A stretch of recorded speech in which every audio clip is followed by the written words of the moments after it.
Welcome, everyone. It's 3 o'clock, but you're all very punctual. Not everyone is as punctual as you. So we wait 2, 3 more minutes.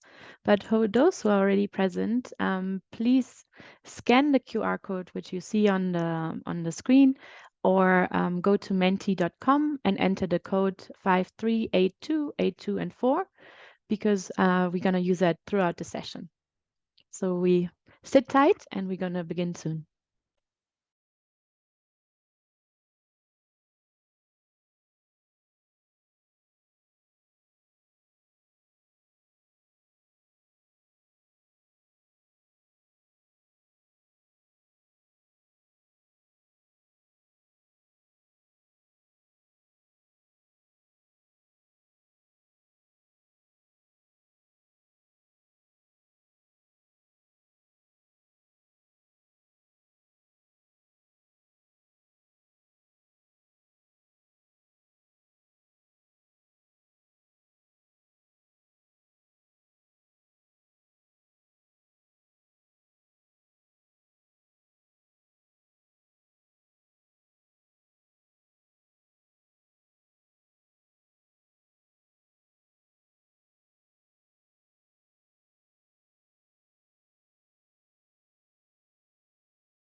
All right. Thank you so much for joining.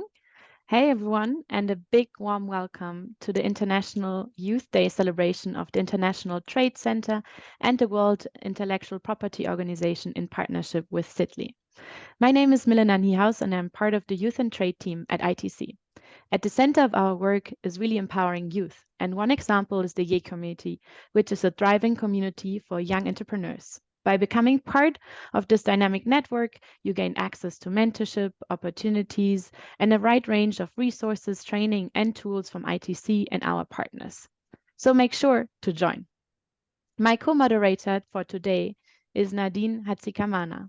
She's the Youth Engagement Facilitator at WIPO. She's responsible for making something complex like intellectual property totally accessible to our generation. What kind of a cool job is that, actually? How's it going, Nadine? It's going great, Milena. I'm so pumped to be here with all of you today. And I can see that we've got a virtual room full of people ready to celebrate International Youth Day 2023 with us. And luckily, we've got a jam-packed program that will hopefully keep people talking beyond the session. Yeah, I couldn't agree more. Today isn't just about celebration, it's about inspiration and innovation. Today's event is merely the beginning of a series of webinars designed to equip all of you with knowledge on green skills to support your businesses. Our next session, focusing on climate risk and possible insurances, is already lined up for next Monday. We can't wait to welcome you to our future events. But now, while we see already that the participants' numbers are increasing, while more and more people are joining, and before we officially begin the program, I want to turn to all of you and ask you to please scan the Mentimeter QR code on the screen, or click on the link in the chat my colleagues have provided. We really want to hear from you throughout the event. So we will be using Mentimeter throughout the event to hear your thoughts, opinions, and most importantly, your creative ideas.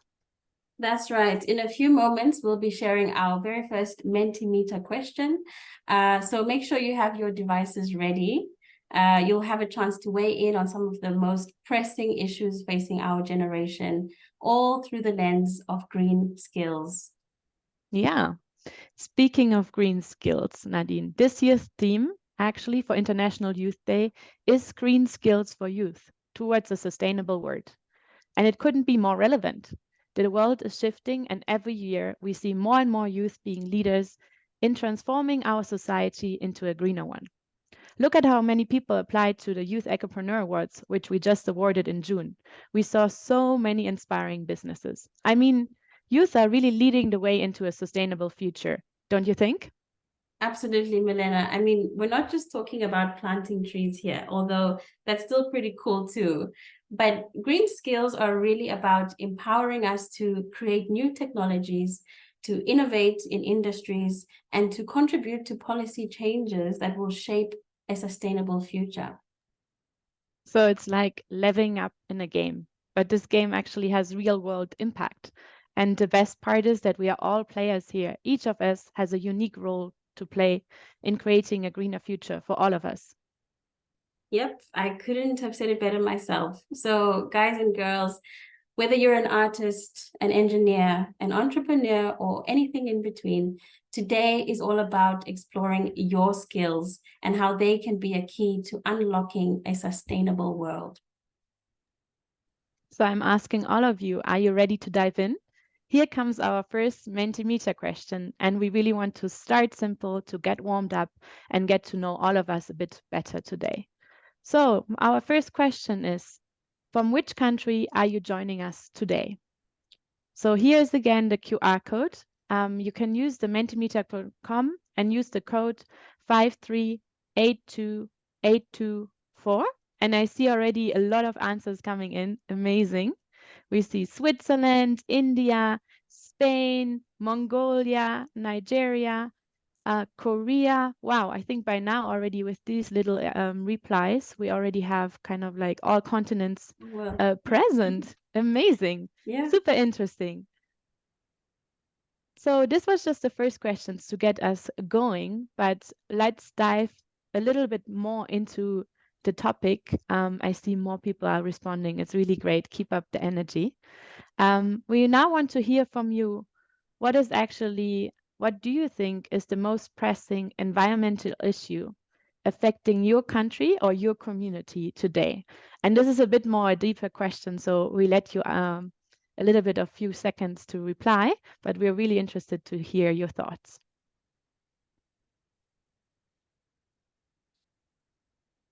Wow, already deforestation, plastic, climate change is becoming bigger, so a lot of people have already put that in as one of the key topics. I mean, most of the pressing ones. Plastic is coming, waste management, flooding. Wow, now it's getting so small, it's even hard for me to read it. So indeed, we do have a lot of the issues to tackle. I see e-waste, groundwater pollution, but the main topic seems to be climate change, plastic, and waste management. And it's interesting because we're going to tackle about one of them for sure, plastic, also today on how to reduce plastic with one of our speakers. So cool, really amazing to see already your inputs here. Yeah. So now, before we dive into the conversation, Milena, I'd like to introduce someone who will be adding a creative touch to today's event. Meet Catherine Gicini. Catherine, hey. She's a talented young artist whose work embodies passion and imagination. Today, Catherine will be visually depicting the themes that unfold in the dialogue throughout the session with her art. So you'll be able to witness her unique interpretation of our conversation in real time. So I encourage everyone to check out her work at KG Designs after the event. And stay tuned. We'll check back in with Catherine at the midway point, and then again at the end of the session to see her masterpiece. And then later on, we will shift our focus to a more technical discussion, providing you with practical insights into very specific green skills related to carbon credit markets and green financing by our experts from Sidley, Austin. So yeah, let's get right into it, Milena. Yes, I'm super hyped and super excited. Today, we are actually joined by two inspiring young entrepreneurs who won the Youth Ecopreneur Awards powered by the Yay community in ITC. And big welcome to Oyun Garel from Mongolia and Mashur from Bangladesh. Please welcome them and send some virtual reactions through the chat or through the reactions in the bar to give them a really high. Yes, I see them coming in. Amazing. Thank you. Just in June, they pitched their green businesses in front of an international audience in Mongolia and managed to convince the judges as the best businesses in the category of green businesses and land restoration. Congrats again. You two are really inspiring role models in showing the world on how youth have the inspiration and power actually to transform the world into a greener space. Welcome and thanks for joining today's International Youth Day celebration. While we hear about your green solutions, let me hear also from the audience, what would you do if you would have unlimited resources? What environmental innovation would you personally bring into your life? So we're going to share again the screen. You have the option to put your thoughts in. And while we wait for your comments, we have this discussion with the two winners because I'm actually super interested to find out what inspired you to become a green entrepreneur. So Mashur, how did you actually decide to set up iPage, your business, and why is it an agricultural tech business which supports thousands of farmers in Bangladesh? So over to you. Let us hear your thoughts. Thank you, Melina.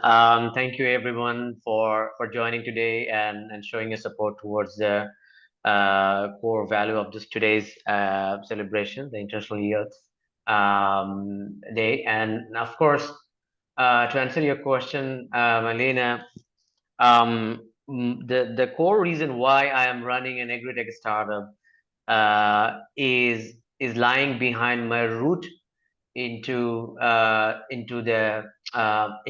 family which is absolutely a farm activity based family. So my 95% of my paternal family are farmers. My dad was the first one who came out of that norm, and then I was inspired to get into everything else but not agriculture. So when I got out of that engineering college, so I'm an electronics engineer. So when I got out of the engineering college, I saw that my parents are inspiring me to get into to everything else, but not in agriculture, because of the uncertainty of this industry, because of not seeing the financial viability over the period of time of this industry. So when I got into my first professional activity in the government job, then I switched into my first startup. I was always feeling that zeal, that burn deep inside me to get back to the community where I belong to, why my cousins, my brothers are belonging to, and I always wanted to do something for them, so that in future the next generation from my community, from the farmers community, will not be told to choose any other profession except agriculture, because agriculture doesn't make sense financially for them.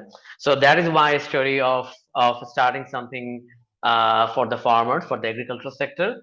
And I'm from Bangladesh, one of the most climate vulnerable nation in the world. In our country, our farmers, our smallholder farmers, without even understanding the fact that they are standing in the front line of climate change, they are continuing to do what they have been doing for through different traditional practices for so long, and now it has come to a point where they're not seeing sufficient profitability of what they're doing.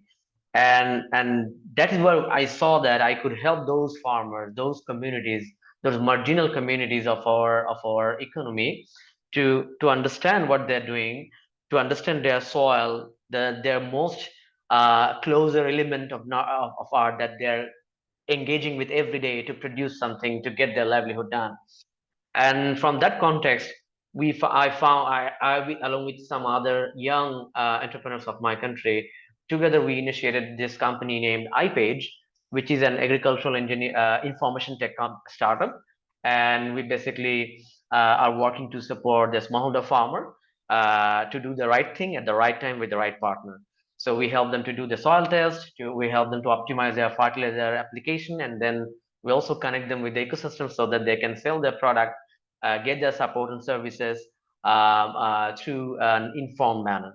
So that's about my story, and that's what I'm doing here in Bangladesh through iPage. No, thank you so much also to share kind of like your inspiration and your background on why you actually entered into a field which might be not so obvious anymore and but has so much potential both for climate change adaptation, but also, yeah, upkeeping so many people in their livelihood. So yeah, let me move on to Oyungarel.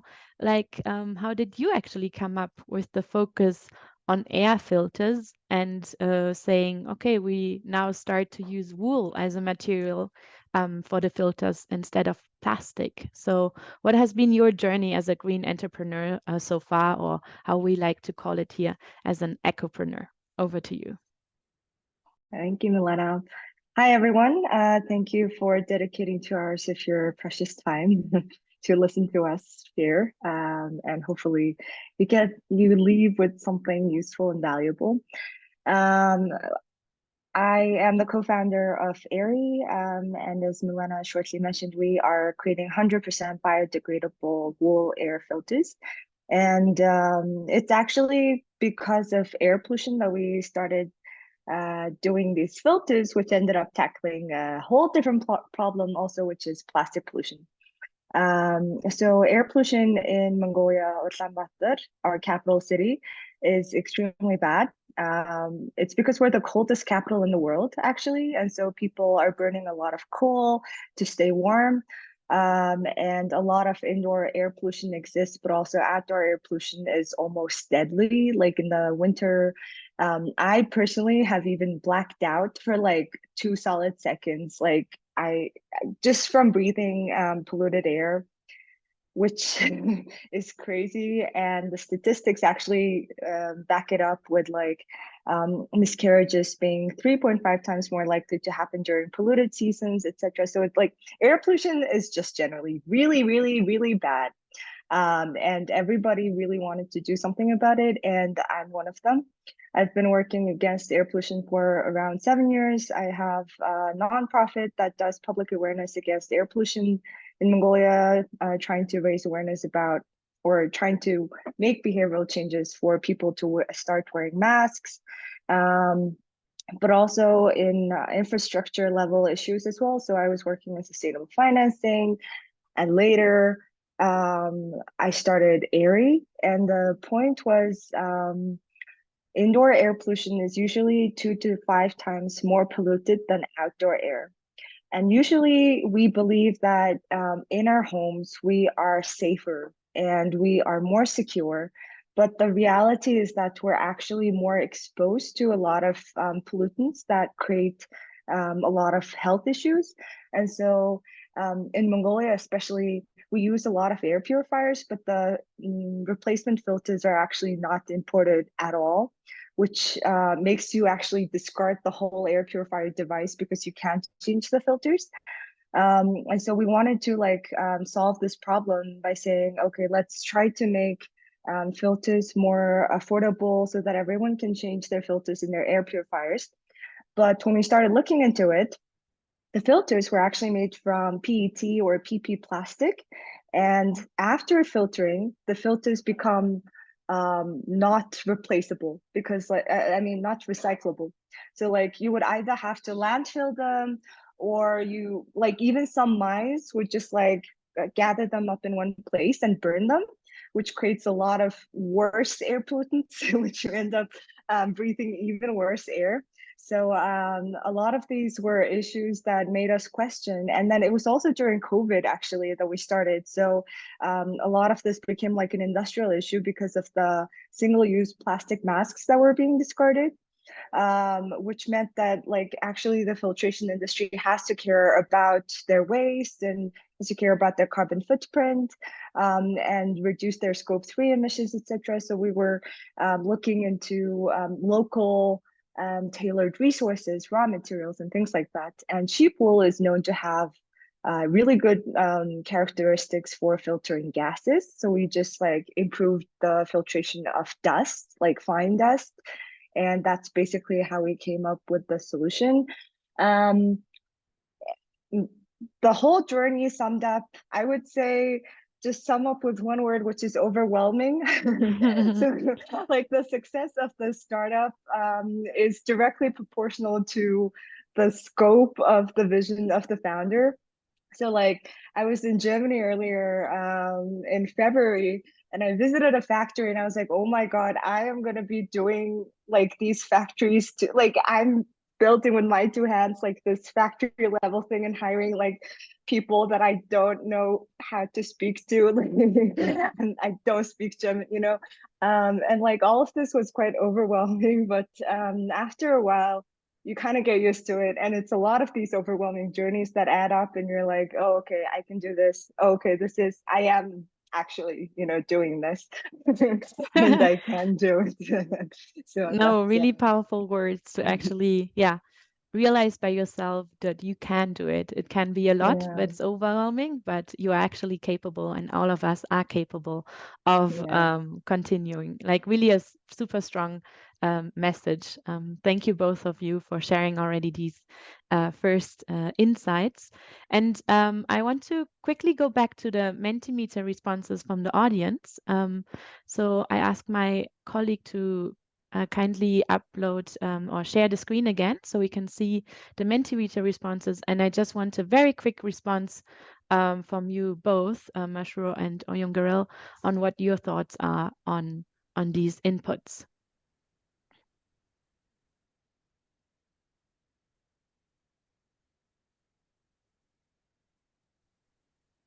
It's about to come up. There it is. No, that's...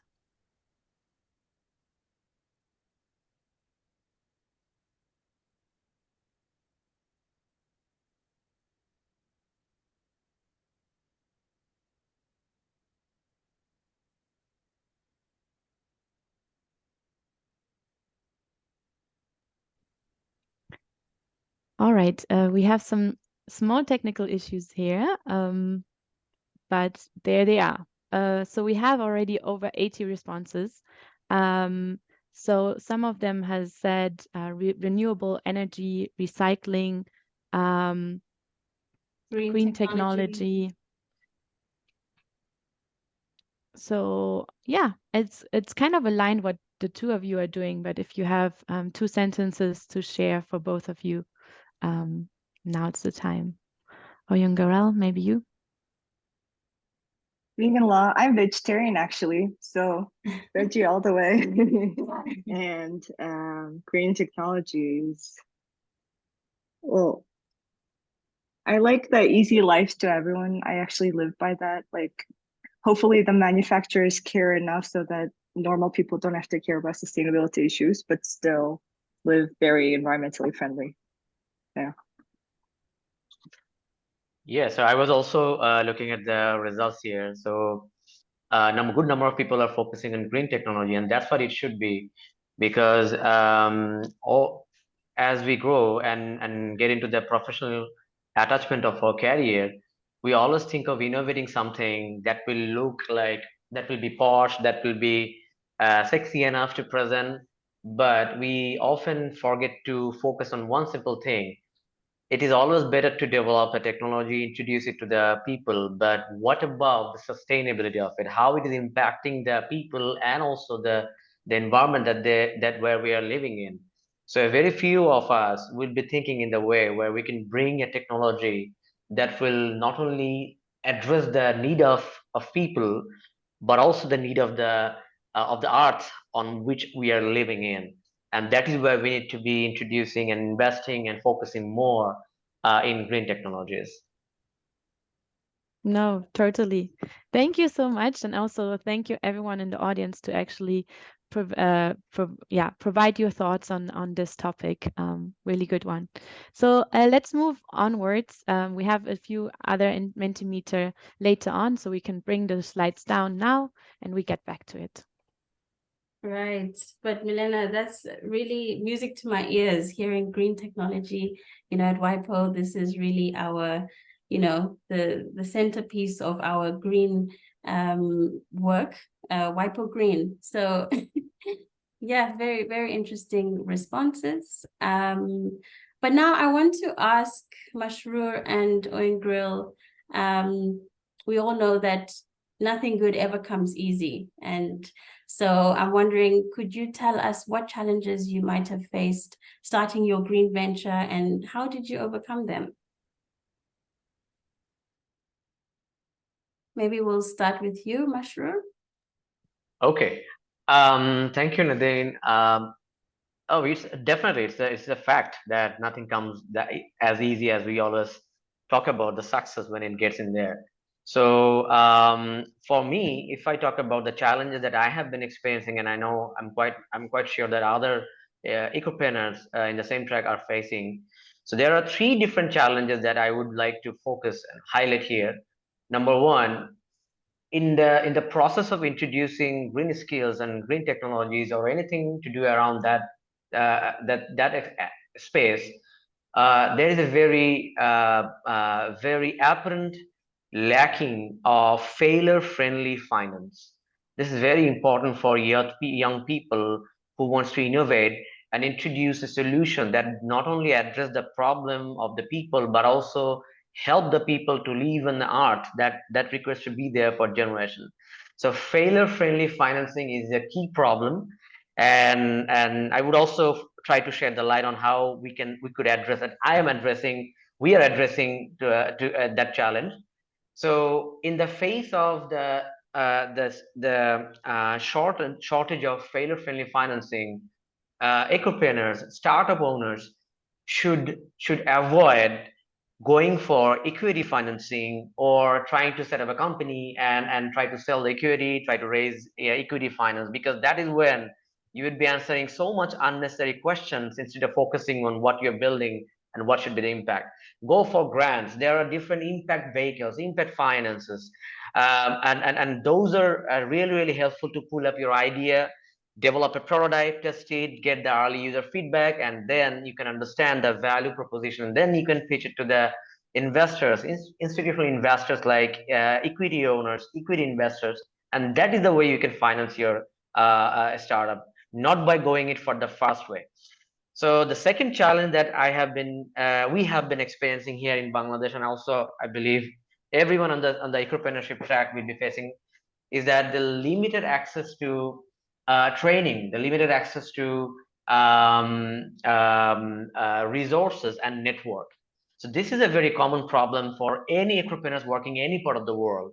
Now, how can we try to address that? We should be focusing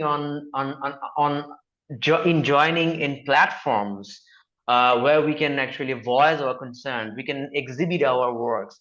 Platforms like Ye Community can be an example, like where youths from different part of the world can join, they can share their work, they can get connected with resources, networks, peers, share experiences.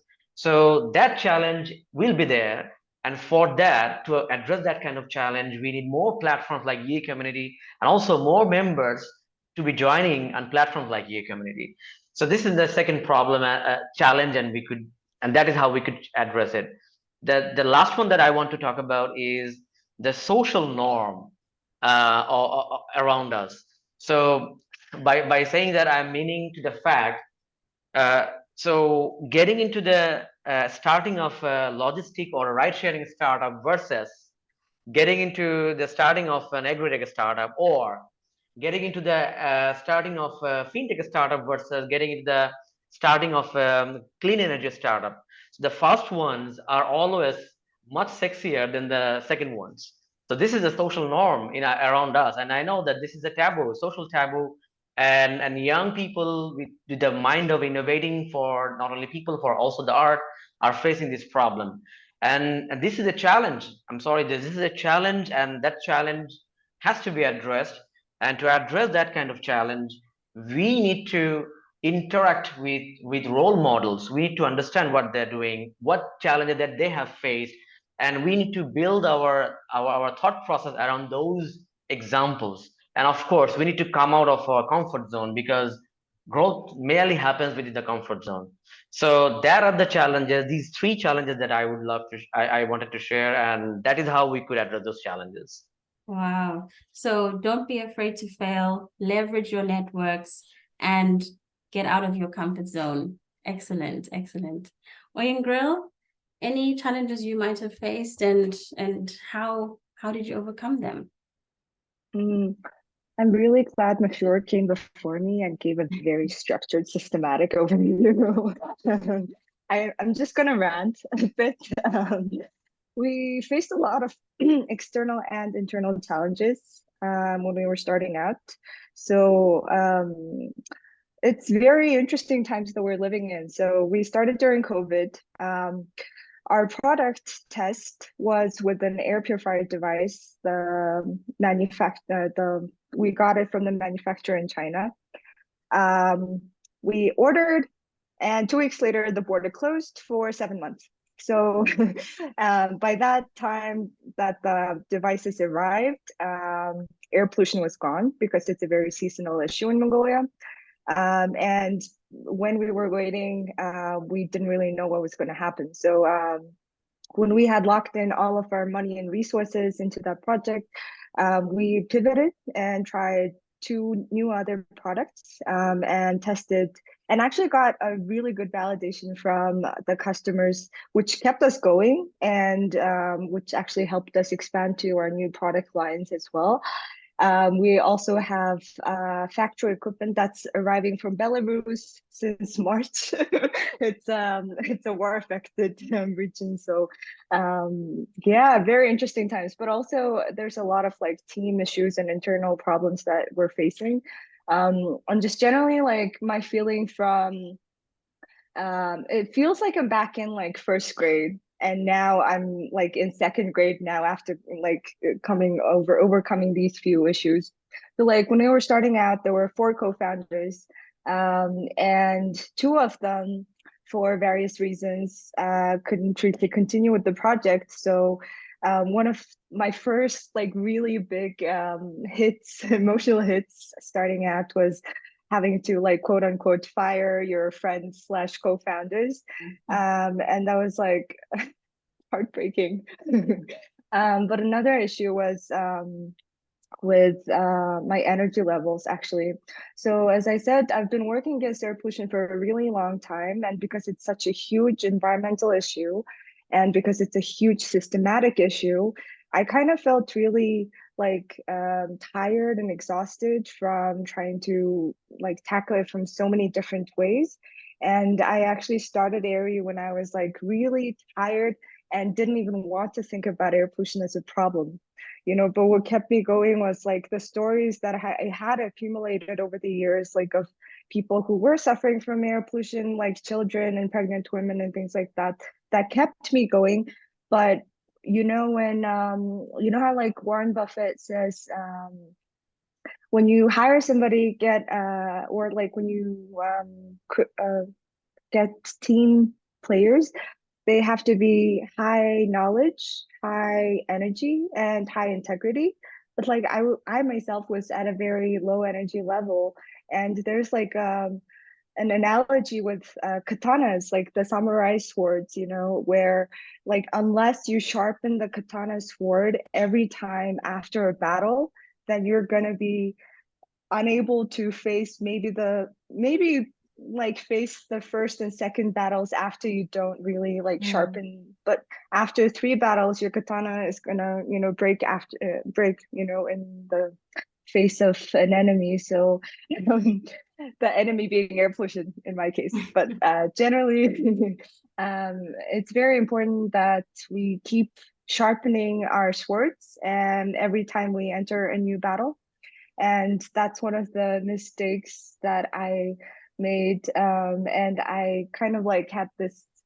I read this quote from the Y Combinator, I think, in one of their podcasts that actually helped me come up out of the surface, which was like teachers teach, dancers dance, entrepreneurs fail. That's what they do, right? So I was kind of like becoming a bit soft on myself. Like every time I was like, okay, I'm just gonna keep on doing it and keep my energy levels high, like during and after like all of these battles, you know. So yeah, that's a lot of the challenges A that lot I of the faced. challenges. Yeah.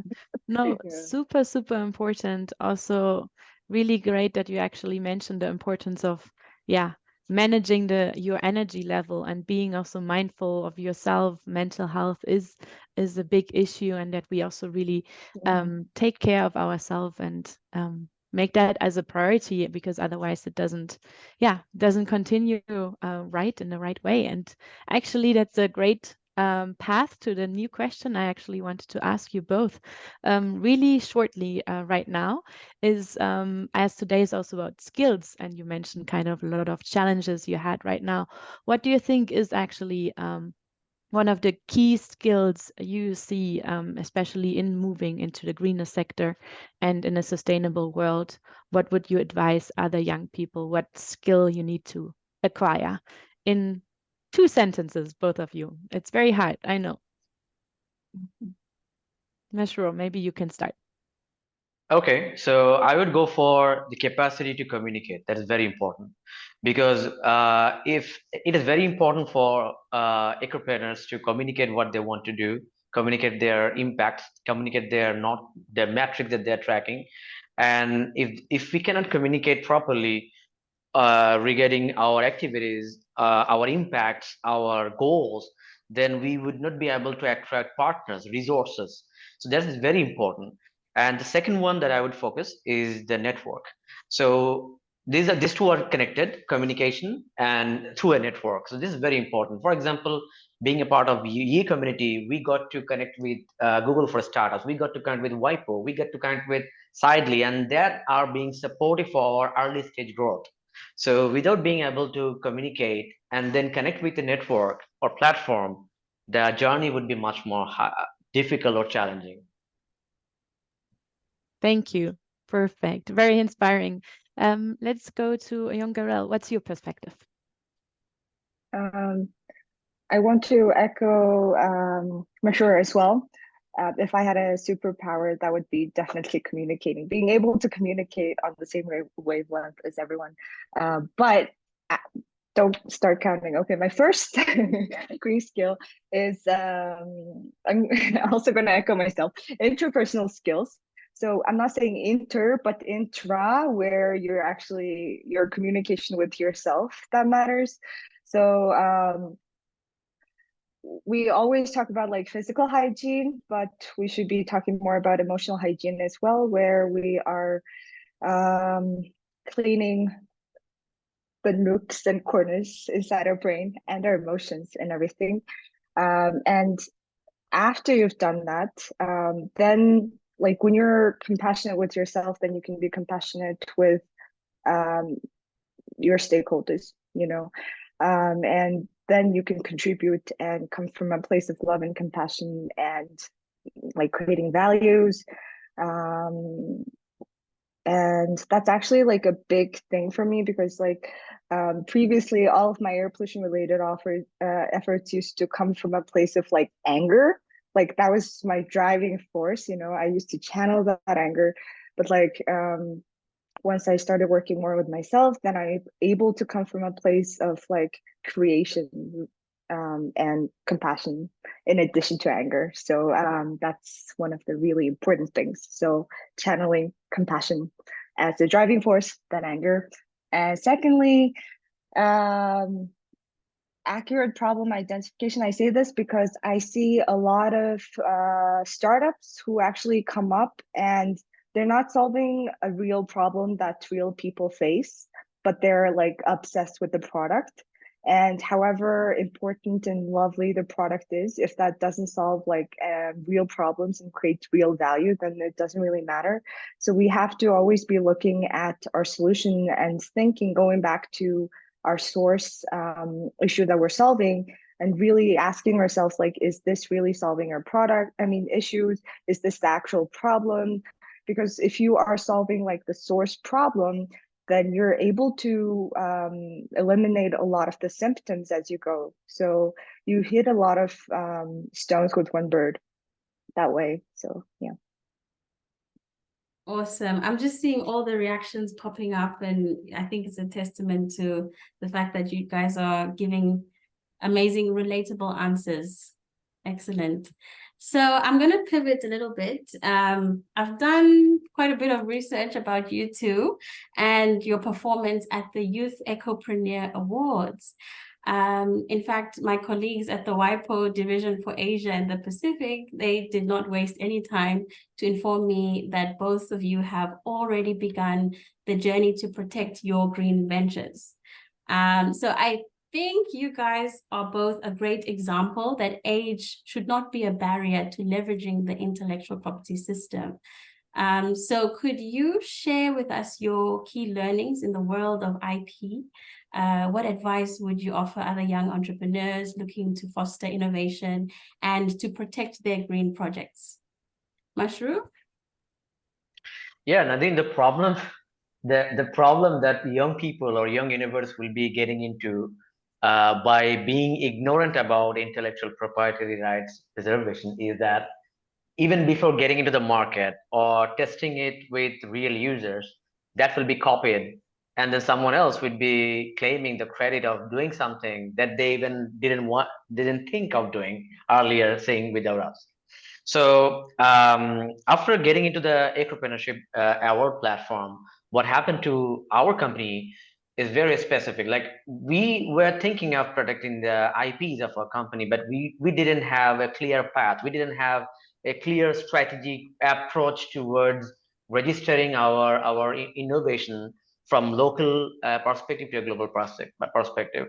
So that is where we were in the challenge. And after getting into the getting to know WIPO and their activities and the support vehicles, what happened?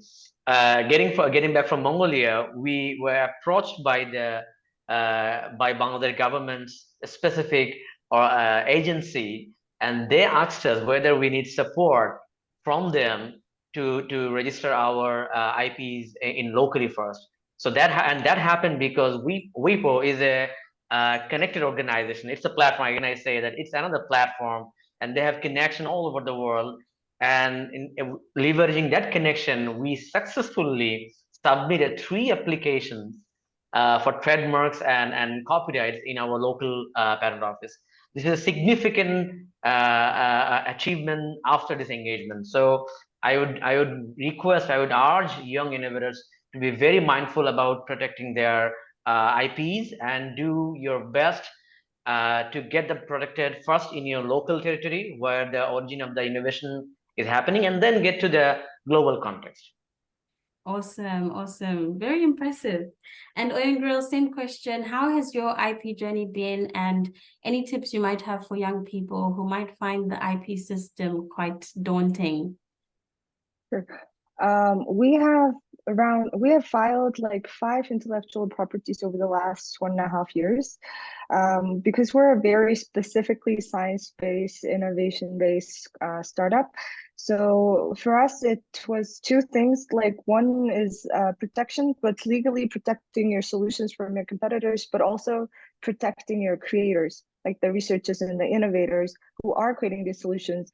So how that shows up in real life is you put legal phrases and protections into your employment contracts, into your company bylaws, and and all of these legal documents have all of these reflected. So that's very important for protection. And secondly, for promotion, when we are talking to B2B clients, our IP is definitely like a huge promotion for us to show that it is a new innovation and that you also can trust us. Yeah. Awesome. I think you guys make it look easy, you know, so that's really awesome. Very inspiring. Well, thank you both for your invaluable insights. It's really heartening to see innovation and intellectual property play such a vital role in the green sector. Now, we'd like to open the floor to all of you in the audience. This is really your opportunity to share your thoughts, ask your questions, and engage with our panelists. Please take advantage of this moment and use the Q&A function to pose your questions. I see we already have one question. Go ahead. So what skills do you think young ecopreneurs should have to successfully get grants for their ideas so as to avoid equity? So basically to avoid giving up a portion of their business, but rather to get funding. The age-old question of financing. I don't know, Masroor, do you want to give it a stab? Yeah. So should we answer it through writing, or should we talk about it here? Please share verbally. Okay.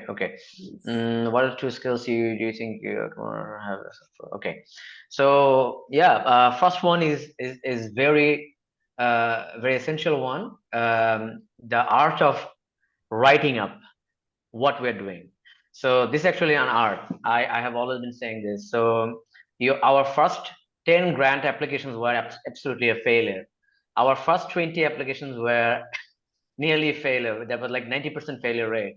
And now their failure rate is getting lower.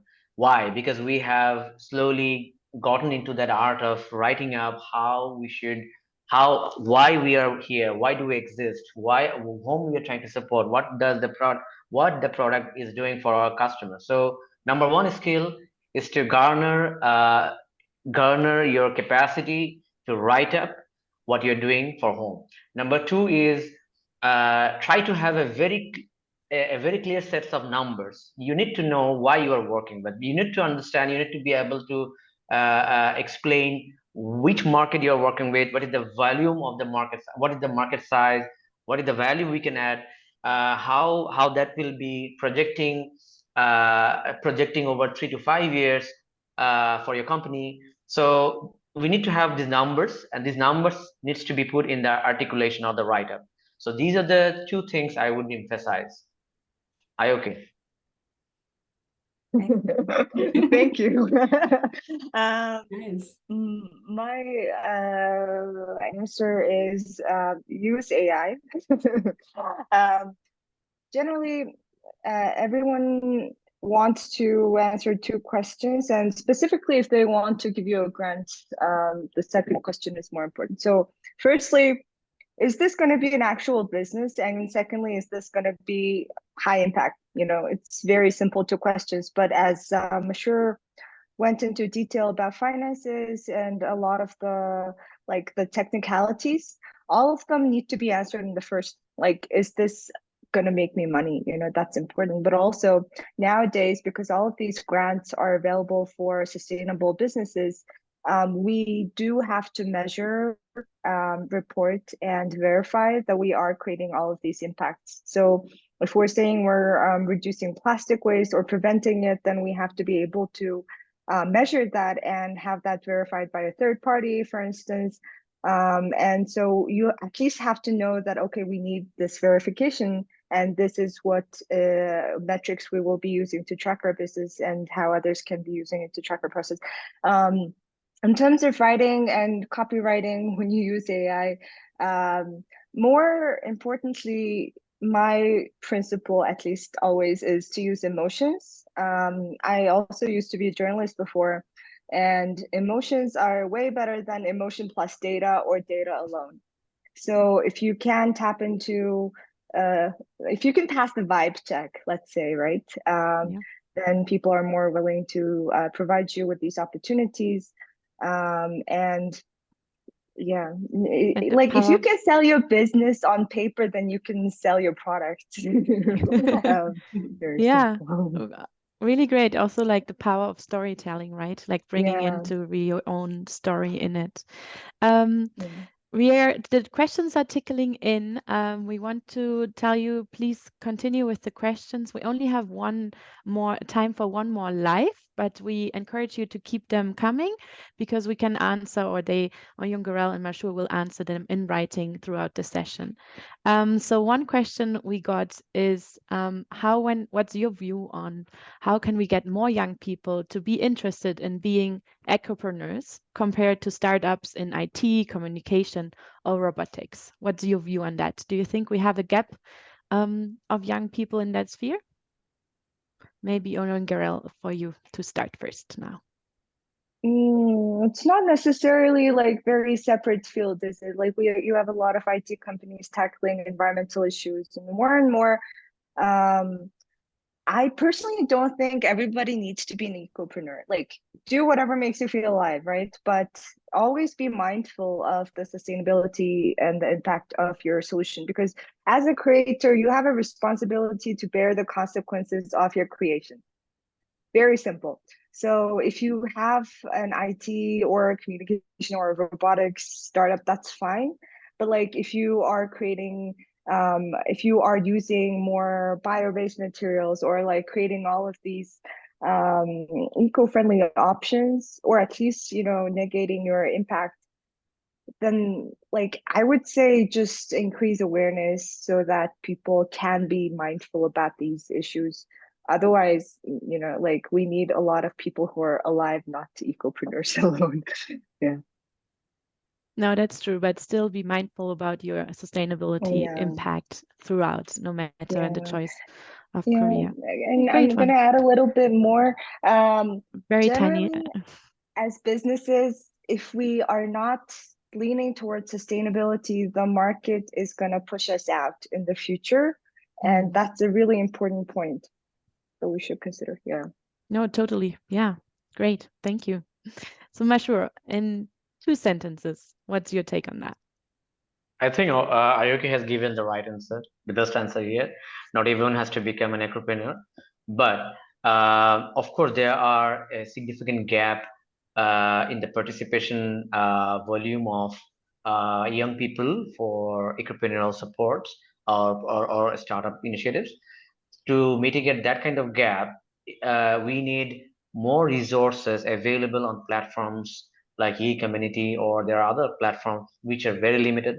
So this resort should be giving the comfort zone, should be giving the access to the young people who want to do something to face the climate challenges, to help the marginal communities sustainably. So first of all, we need platforms with more resources. Of course, Ye community is doing its best. We want to see more of it. And second one is policy. The governments, the policymakers needs to have solid policy outline to support initiatives like ours, like other people around the world who are trying to support the people and the art on the same platform. So this policy making procedures should be open and should be supporting young innovators like us. Awesome, awesome. So now, as we reach the halfway point of our conversation, let's take a moment to check in with Catherine. Catherine, your art always has a way of capturing the essence of a story. So can you share a glimpse of what you have been working on so far? And perhaps, yeah, let's see.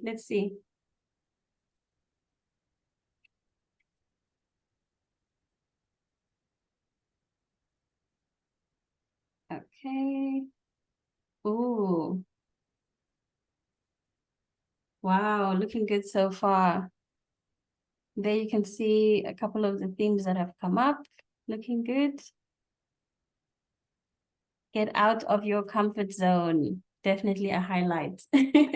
Awesome, awesome. All right, Catherine. Well, looks good already. Thank you for turning the words of our speakers into something visually stunning. We'll continue to follow along and check back in with you at the end.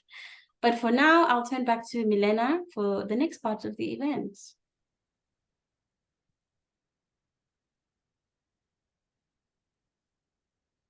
Milena.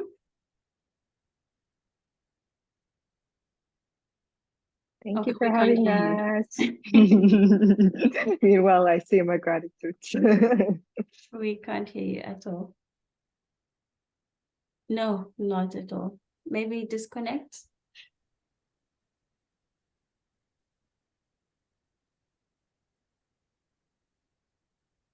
No, still no.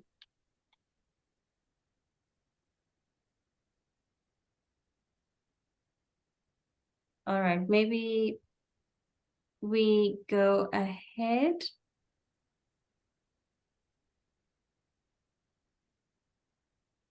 Okay, let's continue. This has been a very insightful discussion, and as Youth Day is all about green skills, we also want to give you the opportunity to learn new green skills. One of the biggest challenges for all young entrepreneurs is finance.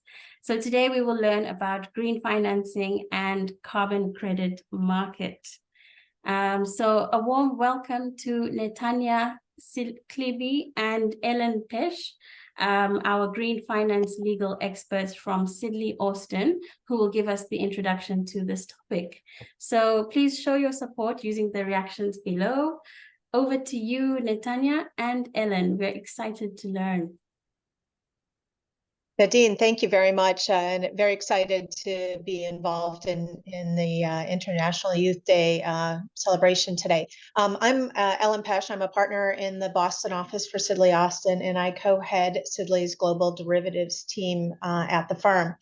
I've been spending a lot of time over the last couple of years working on carbon credit issues, both creating and then trading in the carbon credit market. So I'm excited to be talking to you about those issues today. And I'm joined by my colleague, Netanya Clixby, who will be talking about the green finance issues. So I'm going to turn it over to Netanya to introduce herself and get started. Netanya? Thanks, Ellen. Hi, everyone. I'm Netanya Clixby. So I'm a managing associate in Sidley Austin's London office. I'm a derivatives and structured finance lawyer, so I help companies and financial institutions with their derivatives and finance transactions. And happily, that includes a growing number of green financing transactions. This year, I also worked with the derivatives industry trade body, ISDA, so some of you might have heard of them. I co-authored a white paper on energy security and the route to net zero, which discussed different types of green financing and green initiatives to help companies and financial institutions meet their net zero targets. So that's us. I can move on to the agenda for the day. So that's the next slide, I think. Great, so the agenda, that's the agenda. So we're going to start off with an introduction to green financing, which I'll cover. And then I'll hand back over to Ellen, who's going to discuss carbon credits, both compliance and voluntary. And after that, we'll open the floor to a Q&A session so you can ask us some questions. But before we get into the topic, I think it's quite helpful to take a step back and to consider, why is green financing so important for ecopreneurs and for businesses generally? And the first one I know that you all, next slide, please. The first one I know that you're all aware of, which is the climate change crisis. But secondly, it's also really important that we consider green financing to make sure that we have sustainable profitability for businesses, including SMEs. So just to talk about the first topic for a second, the climate change crisis. According to the World Health Organization, climate change is humanity's biggest threat. And the WHO forecasts 250,000 additional deaths per year as a direct result of climate change. So, if we all want the human race to survive, green financing must be a key focus for businesses and entrepreneurs and ecopreneurs, and that includes small SMEs as well as large corporations. Moving on to the profitability point, it's also, it can be more profitable for businesses to focus on green finance and really embed that into their operating practices. And one of the studies that kind of highlighted this recently is a report by McKinsey, which showed that 70% of consumers across multiple industries said that they'd pay 5% more for a green product of exactly the same performance to a non-green product. So, in short, having green products and best practices can make you more profitable as a business. There's also a huge amount of public funding right now that is available for businesses, which makes it quite an exciting area for a lot of our clients to be in. And there's quite a few initiatives out there, but the biggest ticket item right now is the Inflation Reduction Act from the US. And under that act, the Inflation Reduction Act, the US is going to invest around 370 billion US dollars in green programs over the next 10 years. And they're doing this to encourage businesses in the US to be green, but they're also doing it to attract foreign businesses with IP, like you were just mentioning, and technology that have green credentials, because they want those companies to relocate to the US to try and improve the US's, get them ahead of the curve in terms of the green tech and IP space. Lots of countries are doing similar things. So it's a really exciting time for clients and companies to be thinking about how to be more green. So that's why the topic's so important. I think we're still on the same slide, so there's no need to change yet. But moving on to what green financing actually is, we thought it would be helpful for the purposes of the presentation to split the topic of green financing into two categories. So there's probably lots of other categories you can break this into. The first category, which is on this slide that we'll discuss under the green financing umbrella, is financing of green projects. And I think that this is probably going to be the most relevant topic for a lot of the listeners today. And this is how you get money for your green project. And one example of this is a green loan. And it's probably the most common for SMEs. And the purpose of this is for the borrower. So you as ecopreneurs might want to obtain funding for a green project or to purchase a green asset. For example, you might be a farmer or have an agricultural business, and you might want to purchase low emission farming equipment or solar panels to make your energy consumption more green. And so you can get green loans for those types of projects. These green loans we're seeing them being increasingly available from what's known as development banks, which some of you may have heard of. And these are financial institutions that provide capital for economic development projects on a non-commercial basis. And so what this means is those banks aren't trying to maximize their own profits. They're doing it for, a kind of greater good for development. A few examples of these, in case that's of interest to any of you, is the African Development Bank, the Asian Development Bank, and the European Bank for Reconstruction and Development. So there are a few of these banks that have projects around providing green loans. And to give you just a few examples of these green loan projects that have actually made quite an impact, one of these is in Bangladesh. So Bangladesh's central bank requires financial institutions in the region to use at least 15% of loan budgets for sustainable projects and 5% on green initiatives more broadly. And this has actually led to more than 185 garment factories in Bangladesh receiving international certifications as green buildings. And they've done this by using the financing from the Bangladesh Central Bank to make their operations more green. So, to get these solar panels in place and to make sure their packaging is more sustainable. And so these businesses were able to improve their green credentials, which also gave them access to development financing that they otherwise wouldn't have had. So that's an example of a really great project that's a green loan. Another example is in East Africa, and the Agri3 Fund in East Africa provides partial loan guarantees to commercial banks. So those are banks that are trying to maximize a profit and don't necessarily want to take a risk on loaning to a borrower that they think might not pay back. And so what the Agri3 Fund has done is guaranteed these loans for sustainable agriculture projects, so that these companies, these SMEs, are able to get that funding from commercial banks as well as the development banks. And so that's another example of the kind of green credentials around a project, opening up funding that wouldn't otherwise be there. And so, these are kind of good examples of real life green projects that are available for SMEs. So now, if we can move the slide, please. So the next category under the green financing umbrella is sustainability-linked financing. And so while the proceeds of the green loan that we were talking about, they have to be used to directly fund a green project, the proceeds of a sustainability-linked financing or sustainability-linked loan don't have to be used on a green project. Unlike like a regular loan, these loans have sustainability-linked metrics. So there's a financial incentive for the company that receives the loan to meet certain sustainable performance targets. So this could be, for example, if you reduce your greenhouse gas emissions, or you utilize water more efficiently, or you improve your energy efficiency, that means you'll pay less of an interest rate on your loan. So there's a real incentive to meet your targets. In a typical sustainability-linked loan, it's usually linked to interest rates, depending on meeting these targets. And some of them also require you to use the savings you've made on that interest rate to invest in other green projects. So there's a kind of green efficiency there and a double help. And there's also sustainability-linked bonds, which is another type of sustainability-linked financial product. And in my area, as a derivatives lawyer, there's also sustainability-linked derivatives. However, we're currently seeing these products, the sustainability-linked loans, bonds, and derivatives, they're more tailored to larger scale businesses rather than SMEs.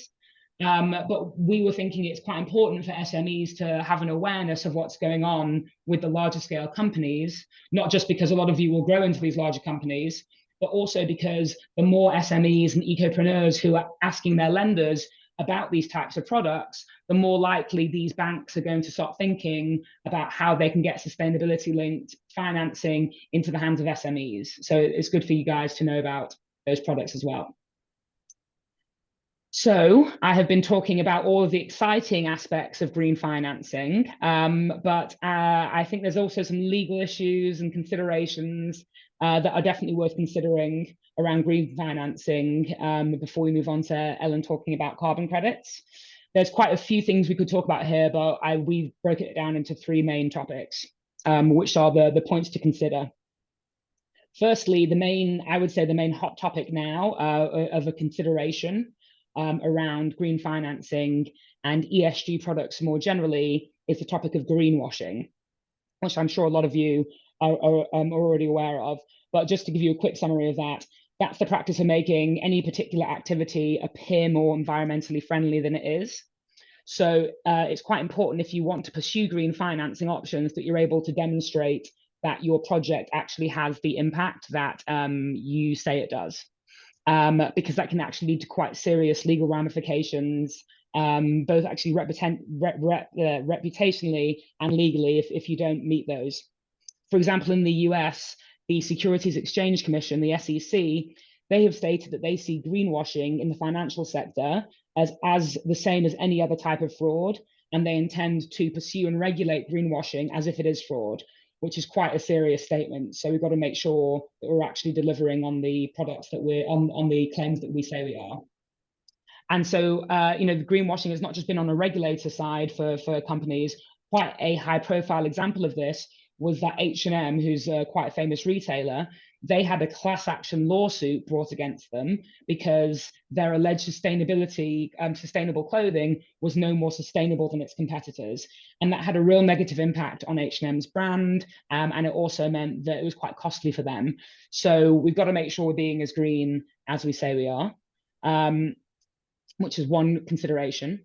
Another point to consider if you want to participate in green financing is that your lenders will require you to demonstrate that your product is green. And I actually heard this being talked about in the earlier presentation, because this means that borrowers and companies, they have to have the sufficiently robust data recording and reporting. So they have to make sure that they can show what green impact they're having. And this can be extensive. It can be quite costly and quite time consuming. So SMEs and ecopreneurs have to make sure they have like a partner who's able to help guide them through this, such as a willing lender or a capital investor who can help them with their reporting requirements if they don't already have those capabilities. The final consideration that I'll mention for SMEs, which I think we see the most in the SME market, is the lack of control over the full life cycle that a lot of SMEs have over their product. And so what we're talking about here is, to hit these sustainability targets for green financing, this involves consideration about where the materials come from, manufacturing processes, packaging, transportation, recycling. And these processes are often done in collaboration with supply chain partners who might be less willing to be green. And that can be a blocker for SMEs in particular because they often have less leverage than the larger organizations. So before I hand over to Ellen, I'll give you a quick summary because I appreciate there's quite a lot of content there. So green financing is important to help tackle the climate change crisis because, but also for profitability. There's also a number of initiatives globally to allow SMEs to obtain financing for green projects. And we should hopefully be seeing an increasing number of sustainability-linked financing for SMEs in the future. And we hope you look into green financing options as you grow your business, but just make sure to watch out for greenwashing if you do so. That's it for green financing. Passing over to Ellen for carbon credits. Thanks, Natanya. Can we advance to the next slide, please?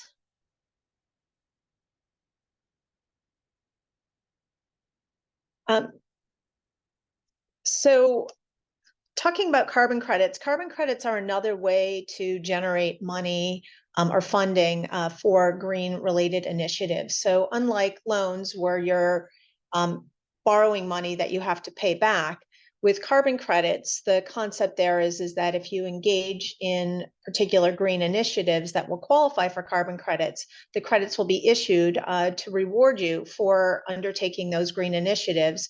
And then those credits will be credited to an account for you, and you can sell those in the secondary market. You can trade in those, and they have economic value. So you can generate money through the creation of those carbon credits. So the challenges, though, is that generating the carbon credits and getting them registered and issued and sold is somewhat of a complex process. So I'm going to talk a little bit about that quickly today in the few minutes that we have for the presentation. So what is a carbon credit? A carbon credit in and of itself represents 1 metric ton of carbon or other greenhouse gases that are either avoided or removed from the market. So that's where the incentive is. You have to do something to avoid or remove carbon or greenhouse gases in order to get the credits issued. There are 2 general types of credits in the market. There are what we call compliance credits, and then there's voluntary carbon credits, or VCCs. I'm going to focus the presentation today on the voluntary carbon credits, VCCs, rather than compliance credits, but just to distinguish the 2. Compliance credits are usually issued in connection with a particular governmental program or scheme, so like the European cap and trade program. So there, companies engaged in certain industries are allotted so many carbon credits, and those that need the credits need to buy up excess credits from some of their peers who may have surplus because they've been allotted by the government more than what they may need for their carbon usage. And so then there's a secondary market that develops in terms of the trading, but that's all set by regulation, and those are just awarded to the industries that need them. Voluntary carbon credits are completely different, and that is you create a project or an initiative that will offset or reduce carbon credits, and there's 2 general types. There are avoiding and reducing type projects, and then there's removal or sequestration type projects. So for the avoiding and reducing type projects, those would be things that actually involve the replacement of current carbon sources with other low carbon type initiatives. So renewable energy projects, reducing methane emissions, changing out household appliances like cook stoves or other types of household appliances that would have more energy efficiency. So those are types of things that would avoid or reduce the amount of greenhouse gases and carbon. So those can be used for some of the voluntary carbon credits. Versus the removal and sequestration type programs. Those are things like afforestation and reforestation type projects. So where you're planting more trees to actually remove carbon from the environment or greenhouse gases, or sequestration where there's actual carbon that is being grouped together and sequestered, either buried. There's initiatives to do different types of projects where you're sequestering the carbon either in the under water or in the ground. So those types of different projects can be undertaken. And if they're structured in a way that will particularly generate the carbon credits through one of the registries, you can then have carbon credits issued when you undertake those projects. And then those credits will be available to you once the projects have achieved the goals. And then those can be monetized into cash to help fund both the project or to fund future initiatives.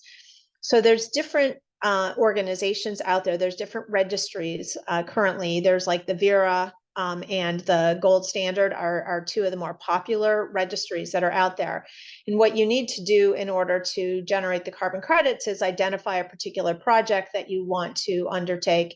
You would go to the particular registry and then figure out how your project would fit into their requirements, because you'll need to ultimately get certified by one of those registries in order to get the carbon credits issued. You go through an application process, you register the project, and once then the project gets launched and is undertaken. And as part of that whole approval process, they will identify to you what the time frame is in which the carbon credits are expected to be issued and how many are expected to be issued for the particular project. And then as you undertake the project, the credits get issued as you get audited, and they check the process in that the project is in fact being undertaken and achieving its goals. And then those carbon credits get issued and placed into your account at that registry. Then once they're in your account, they can be sold or traded. They can only be transferred within the registry. So whoever's buying them would have to have an account at the registry. But typically what ends up happening is that you get two types of purchasers. There's either purchasers who need carbon credits, either because of regulatory requirements, so like the airlines, who need to have different carbon credits available to offset some of their regulatory requirements. They will purchase the credits, and then once they have purchased them, they'll retire them, and then they just get canceled. So that is them then paying for an offset for their carbon usage, versus the other types of people that are buying the credits, and those are really speculators and traders, and they're people who are buying credits in the market today, expecting that the price of the credits is going to go up at some point in the future. So they buy them and hold them in hopes of making money off of trading in them. So those are the two types of carbon credits that we see in the market today. So some of the legal issues that come up with respect to voluntary carbon credits, you have the greenwashing consideration that Natanya was talking about before, and there have been some concerns raised about some of the projects.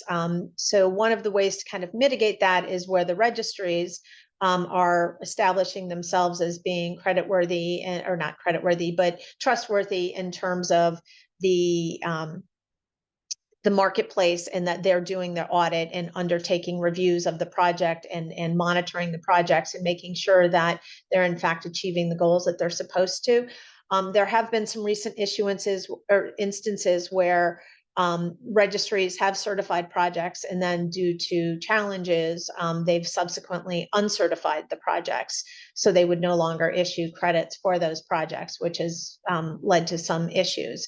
There's also some real concerns in the market around the lack of standardization and the fact that the different registries have different standards. So certain registries are perceived in the market as having more value than others. And so the credits that are traded on some of the exchanges will trade more favorably from an economic perspective if they're issued by the registries that are perceived in the market as having more rigorous standards and auditing and oversight in terms of the programs.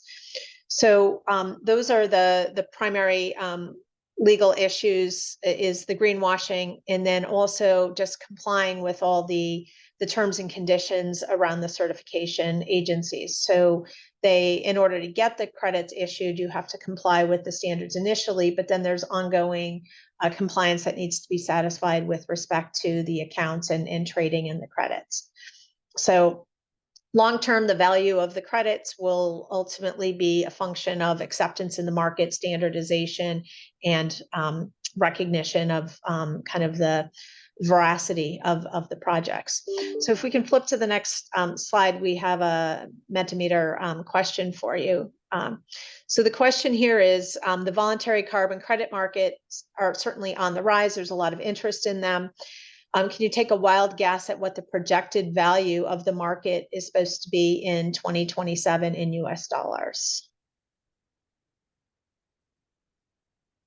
Tough one.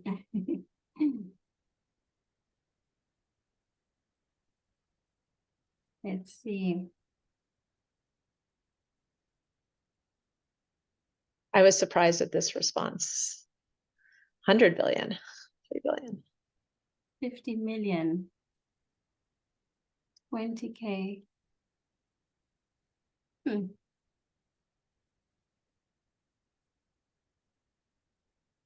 So the actual predicted amount is 17 billion. So in the next 4 years, that there'll be 17 billion invested in this market. So that's a lot in a very short period of time. So we'll hope that that materializes and there's some opportunities here.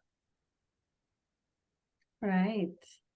So thank you so much for that enlightening presentation. I think with that, we are now better positioned to harness the power of green finance for innovative green endeavors. So thank you so much.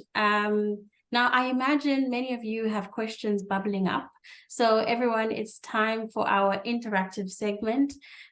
Just like earlier, please use the Q&A function to share your questions and your insights with our experts.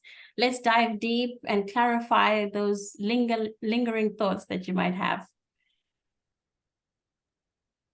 Yeah, let's see. Can you hear me now? Yes, we hear you. Awesome. Okay, that issue is solved. We have already one in the pipeline asking, do you need to be an American registered company to trade in carbon credits or seek green funding? For the carbon credits, no, and for the green funding, no. In fact, many of the issuers of the carbon credits that I've been involved with are not U.S. companies. They're organized in their local regions, whether that's in Latin America, or Europe or Africa or Asia. Okay, so that kind of addresses somewhat the next question, but another question we have is, how can green financing help SMEs who are involved in innovation get access to finance, particularly in Africa, where there is talent, but there are certainly a lot of difficulties getting access to acquiring green financing? I can take this one on. I think a lot of the methods for the smaller companies are to really partner with your regional banks. I think as any small company, you're going to need to have access to capital. And so I think the first step would be speaking to a small bank in your local area to say, this is what I'm doing. Do you know who I can speak with about financing this project? I hear there might be international funding. I hear there might be regional or national funding. So the first step should be whoever you speak to currently about your investment lines. Right. So that's very helpful. Thank you for that. There's also another one coming in saying, what advice would you give to someone like me who wants to build a career on carbon credits? Maybe Alan, that's for you the question. Well, to build a career in carbon credits, I think you need to really understand the credits, understand the kind of constantly shifting landscape that's going on right now as there's new standards being created, and making sure that you're on top of those standards, because the value in the credits is ultimately going to be based on the most recognized standards that are out there and the right registries. So getting aligned with those registries, and then also monitoring trading activity that goes on in the markets. There's different exchanges that are trading the credits, and looking at the different values and understanding how the values of those different credits varies from registry or from type of project to project. That'll help you better understand the real value in the different types of credits. It's like comparing apples to oranges, because there's different credits out there, and some have more value than others. Yeah, so it touches well with our theme on green skills. It's about upskilling in this area. So one last question, because we're reaching the end of our session. So final question, ladies, are there any additional barriers for women or youth in accessing finance? Yeah. A tough one, isn't it? And I think that from what I do a lot of D&I work outside of my work as a lawyer, and there seems to always be barriers for women everywhere accessing anything, unfortunately. And so it probably really depends on the region that you're in. But I think that the lasting advice I'd give is that you just have to, you have to try. You can't let that defeat your objectives. So even if you think there could be an additional barrier to you as a woman, you still have to put that first step in the room and have a go. I love that. Any thoughts, Ellen? The other thing I would say is just making sure that you're knowledgeable, and you have the tools, and you have the same information. Do your homework. It's you've got to be prepared, but don't be afraid, and don't let yourself get knocked down. Get up and try again if things don't work out as you expect the first time. I love that. Keep at it. Keep at it. Yes. So, wow, this has really been an inspiring session. But before we wrap up, I think let's turn our attention to Catherine Giccini and her artwork. Catherine, please unveil the final products and walk us through the visual narrative you've created. We're super excited to see.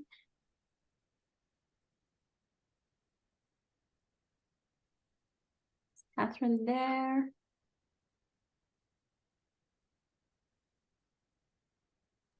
Hi, yeah, I'm here. Just gonna Okay. screen share. Let's give Catherine a moment. There we go. Okay. Nice. So do you want to run us through what some of the key themes that popped up for you and that inspired this artwork? Yeah, sure. Can everybody hear me okay? Yes, we hear you perfectly. Okay, cool. So I think for me, what I loved about the journey of this session was the way that there was such practical and personal insights shared at the start. Yeah, I think I wanted to get back to the community I belong to, or like the quote there, and then the quote that says, "I can do this," and then it was like linked to energy levels and emotional hits and one journey after the other, and just like a real feel of there are obstacles, but there's an encouragement here to not give up. And I also think the little sheep is quite fun as well. That was a strong visual when I thought of how cool and innovative it is to think of using sheep's wool for air filters. So those were some of the things that stood out in the first section. I tried to be a bit more like capturing key phrases on the green financing and carbon credits. I just thought that would be helpful for us to go back to and to remember those things. I think the legal considerations were quite vivid for me. I think it's helpful to have those things in mind going forward, like considering greenwashing and the lack of control. So just, yeah, really things that stood out for me there. Yeah, it'd be great to see if other people have things that are really standing out to them. But yeah, Nadine, I'll pass back to you. Awesome. This is excellent. I think everybody in the comments agree. And guys, please continue sharing your thoughts in the chat, and we can see the reactions popping up, which is excellent. So you see it there. Incredible. I think your artistic representation of our conversation has surely added an extra layer of depth and meaning to our discussion today. So for those intrigued by Catherine's talent, please do explore her work at KG Designs. Thank you so much, Catherine, for enriching our event with your creativity. Thank you. Yes. So, all right. Now we're nearing the end of the session. But I think it's time for one last bit of fun before we wrap things up. I want everyone to participate for this one. Although I must admit it was really designed for all our Gen Zs in the virtual room. So if we can pull up the slide, the Mentimeter for this last question, guys. So imagine this, an environmental apocalypse is upon us. Who would you put your bets on to save our precious planet? Advanced aliens? And I'm sure you've all heard about the recent discovery of supposed aliens on Earth, right? Or super smart robots with cutting edge AI technology. Choose your hero. Let's see where our collective imaginations take us. Please cast your votes. Let's see. Advanced aliens. Okay, aliens are winning. We've got just one with the robots. 100% AI robots. Okay, I like that. That's very futuristic. Aliens. Somebody says Harvard. Do we trust Harvard? Yes, we do. We do. AI robots. Okay, it's quite varied. AI robots again. Smart, super smart AI. Humans. Okay, putting your faith in humans. That's nice. Encouraging. Robots for sure. Creative human. I like that. A nice balance.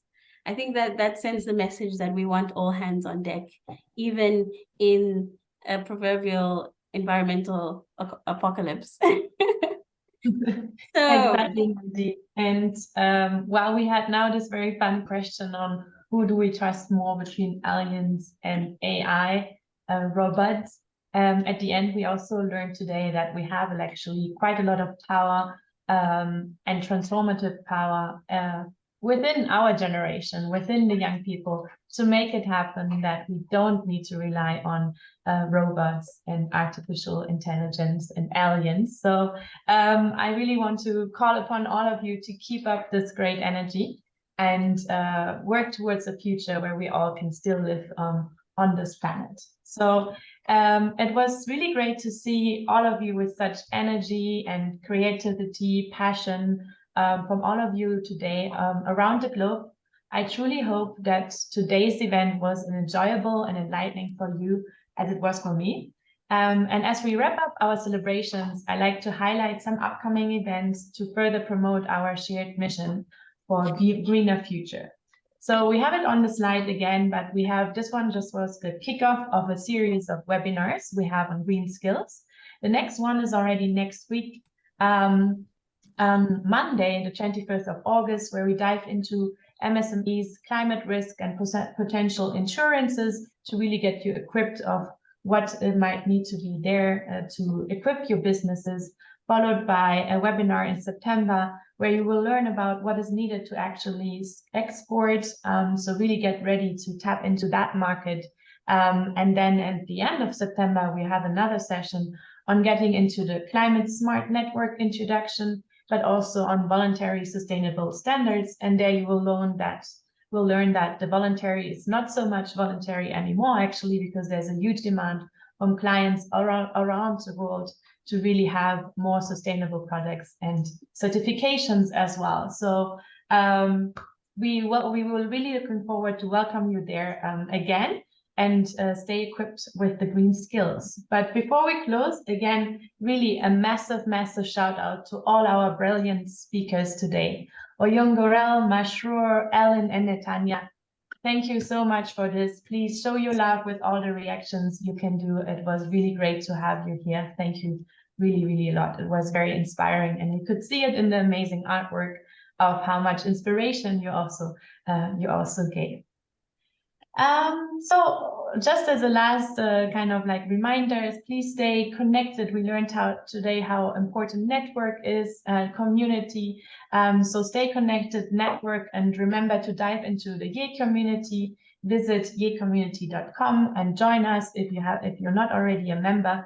Mashroor already mentioned the community a lot. We didn't script this, so glad to hear that. It's very useful for all of you. And I also want to remind that you can tap into WIPO's resources as well to learn more about young people, can leverage the intellectual property system, visit the WIPO Youth Engagement webpage. It was already shared in the chat, but we will share all slides, all resources and tools we have mentioned today later, also with an email, putting also the recording in there, so you have kind of all resources available. So thank you everyone for your enthusiastic participation. We're eagerly waiting our next rendezvous on Monday already. And until then, stay green and inspired. Bye everyone.